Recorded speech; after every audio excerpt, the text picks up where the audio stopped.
전 세계에 1년 안에 들이닥칠 대경제 위기에서 동북아 3국 중 한국만이 살아남을 것이라는 국제정책연구소의 예측이 나와 충격을 주고 있습니다. 최근 우크라이나 전쟁을 기점으로 아시아 패권 구도가 급격한 변화를 맞이했습니다. 코로나 사태를 시작으로 우러 전쟁으로 비롯된 신냉전 사태를 겪으며 기존 아시아 패권국으로 언급되던 러시아, 중국, 일본의 위상이 추락하게 된 것이죠. 또한 러시아의 우크라이나 침략과 중국의 신장 위구르 탄압, 대만 침략 위협과 같은 사태로 이 두 강대국이 민주주의의 기치를 수호할 생각이 없다는 것을 여실히 보여주었습니다. 미국과 중국, 러시아의 사이에서 눈치 싸움에 골치 아픈 지금 제3의 세력을 구축하여 아시아 패권의 핵심으로 떠오르고 있는 지역이 있습니다. 바로 동남아시아 지역인데요. 우리나라 사람들에겐 여전히 후진국의 이미지로만 다가오는 동남아 지역이 아시아의 패권을 결정지을 새로운 키가 되었습니다. 따라서 동남아 국가들의 마음을 얻는 곳이 아시아의 새로운 패권 국가로 부상할 것이라 예상되고 있는데요. 그런데 그 가능성이 가장 높은 곳이 바로 대한민국이라고 합니다. 중국과 러시아가 아시아 민주주의 존치를 위협하는 지금 한국이 아시아의 민주화 리더로서 기대받고 있습니다. 아시아 패권을 눈앞에 둔 대한민국. 그 이유에 대해 알아보도록 하겠습니다. 1967년 동남아시아 국가들은 동남아시아 국가연합을 출범합니다. 유럽연합과 같은 경제, 정치적 국가연합을 결성하는 게 목적이었죠. 동남아시아 국가연합은 2015년 아세안 공동체를 출범하여 정치 안보, 경제, 사회 문화 세 가지 분야에서 더욱 긴밀한 협동을 추구하는 진정한 국가 공동체로 거듭나려 노력하고 있습니다. 아세안 연합이 아시아 패권의 새로운 핵으로 떠오른 이유는 아세안 시장의 잠재력에 있는데요.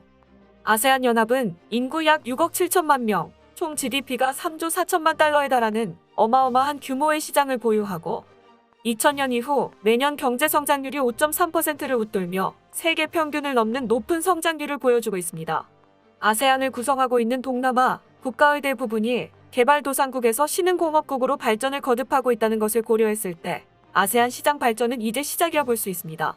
그런데 아세안이 하나의 국가연합을 표방하고 있지만 각 국가의 정치체제, 경제 성장률, 문화 등에서 많은 차이를 보여주고 있습니다. 아세안 몇몇 국가들은 이러한 성장세를 유지하지 못하고 경제 붕괴 위기를 맞이할 것이란 예측도 나오고 있는데요.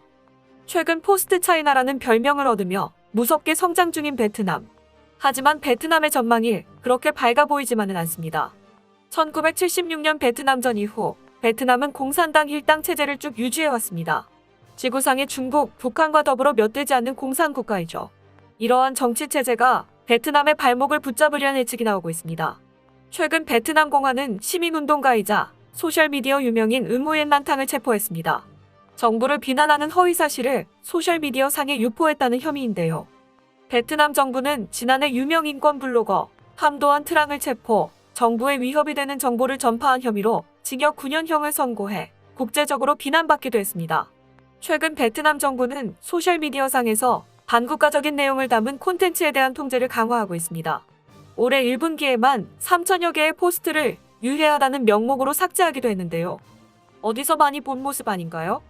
서방 기업들은 베트남이 경제뿐만 아니라 정치적인 부분에서도 중국을 따라가려는 게 아닌가 하는 우려를 표하고 있는데요. 나이키, 크록스 등 유명 브랜드 기업들이 공장을 이전하려는 움직임을 보이고 있기도 합니다. 중국을 대신할 세계의 공장으로 주목받던 베트남이 휘청거리자 새롭게 주목받는 국가가 있습니다. 방글라데시는 기존 중국의 앞마당이었던 봉제 산업을 빠르게 흡수하고 여러 해외 유명 기업들의 공장을 유치하며 중국을 대신할 새로운 세계의 공장으로 부상하고 있습니다. 이러한 배경에는 방글라데시의 높은 여성 경제 활동률에 있는데요. 그동안 상당수 후진국들은 여성의 경제활동 참여를 막는 모습을 보여왔습니다. 하지만 방글라데시 여성들은 노동시장에 적극적으로 참여하고 있는데요. 이러한 여성들의 경제활동에 힘입어 방글라데시의 GDP는 가파르게 상승하고 있습니다. 필리핀 역시 눈부시게 성장하고 있는 아세안 국가 중 하나입니다. 필리핀 정부는 필리핀판 새마을 운동인 빌드 프로그램을 통해 58조 원의 예산을 투입 650만 개의 일자리를 창출하고 국토를 통으로 뜯어 고쳐 산업 인프라를 확충하고 있습니다. 영어를 공용어로 사용한다는 점은 해외 기업의 진출과 필리핀인의 해외 파견에 대단히 유리한 점으로 작용해 노동력 수출의 증가를 가져오기도 했습니다. 이처럼 눈부신 성장을 보여주고 있는 아세안이지만 동남아 지역에 크나큰 고민거리가 있으니 바로 옆나라 중국입니다. 중국은 지리적으로도 동남아와 인접해 있으면서 그 영향력을 꾸준히 행사해왔습니다.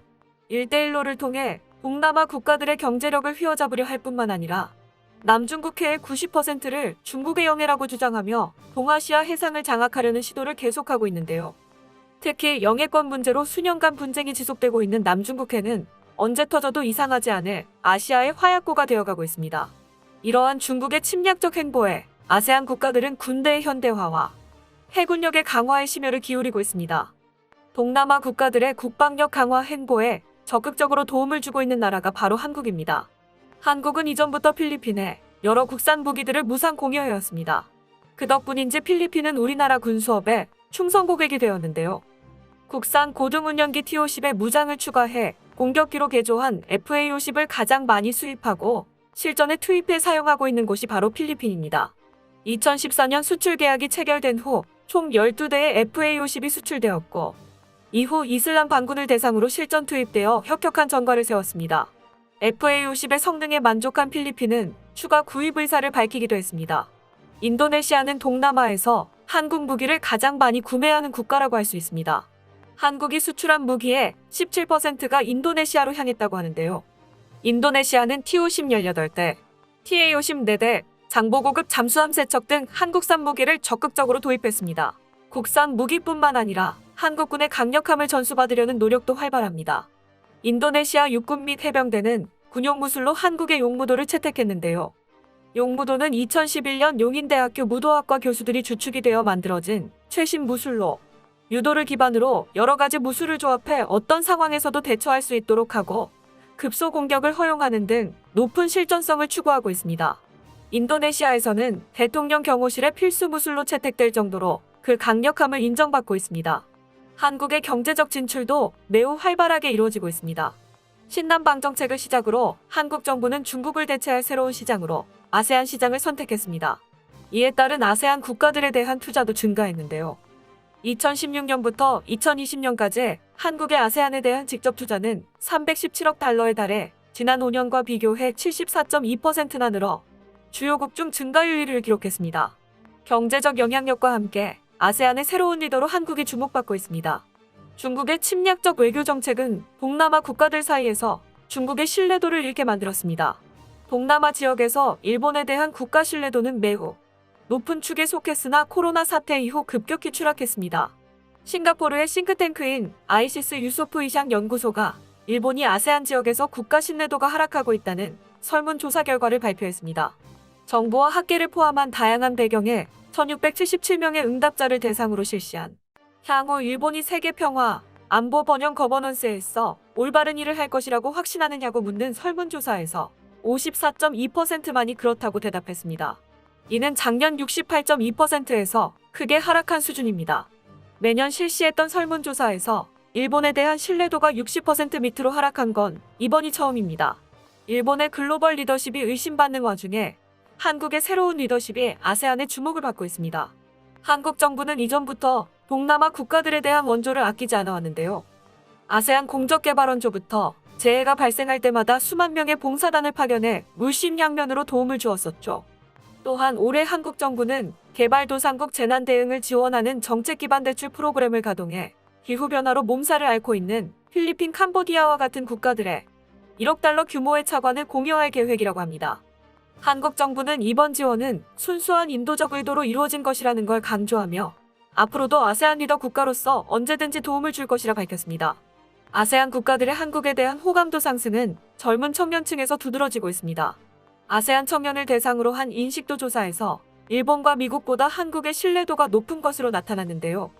한 아세안 센터에서 수행한 2021 한 아세안 청년 상호 인식도 조사에서 아세안 청년의 96.7%가 가장 신뢰하는 국가로 한국을 선택했습니다. 일본과 미국은 2위, 4위에 그쳤고 중국에 대한 신뢰도는 가장 낮은 것으로 나타났습니다. 자국의 미래에 가장 도움이 될 국가로 91.2%의 아세안 청년들이 한국을 선택하기도 했습니다. 최근 한국 정부는 신남방 정책을 강화한 한국판 인도태평양 전략을 발표했습니다. 미국, 호주, 일본, 인도, 아세안 국가들의 연대를 통해 중국의 태평양 진출을 막겠다는 미국의 인도태평양 전략에 합류하겠다는 의사를 밝힌 것인데요. 이전부터 한국은 반중연대 합류를 바라는 미국의 꾸준한 러브콜을 받아왔었지만 중국의 계속되는 견제로 중립적인 태도를 유지해왔습니다. 이번 결정은 한국이 미중 간 신냉전에 뛰어들겠다는 의지를 표명한 것으로 보입니다. 한국은 인도-태평양 전략을 통해 아세안 지역에 더욱 강화된 영향력을 행사해 한국이 아시아의 리더 국가로서 역할할 것을 노리고 있습니다. 중요한 기점을 맞이한 지금의 판세에서 한국의 선택은 앞으로의 천년을 좌우한다 해도 과언이 아닐 것입니다. 현명한 선택으로 대한민국이 아시아의 맹자로 거듭나기를 바랍니다. 끝까지 시청해주셔서 감사합니다. 도움이 되셨다면 좋아요를, 다른 이야기도 궁금하시면 구독을 눌러주세요.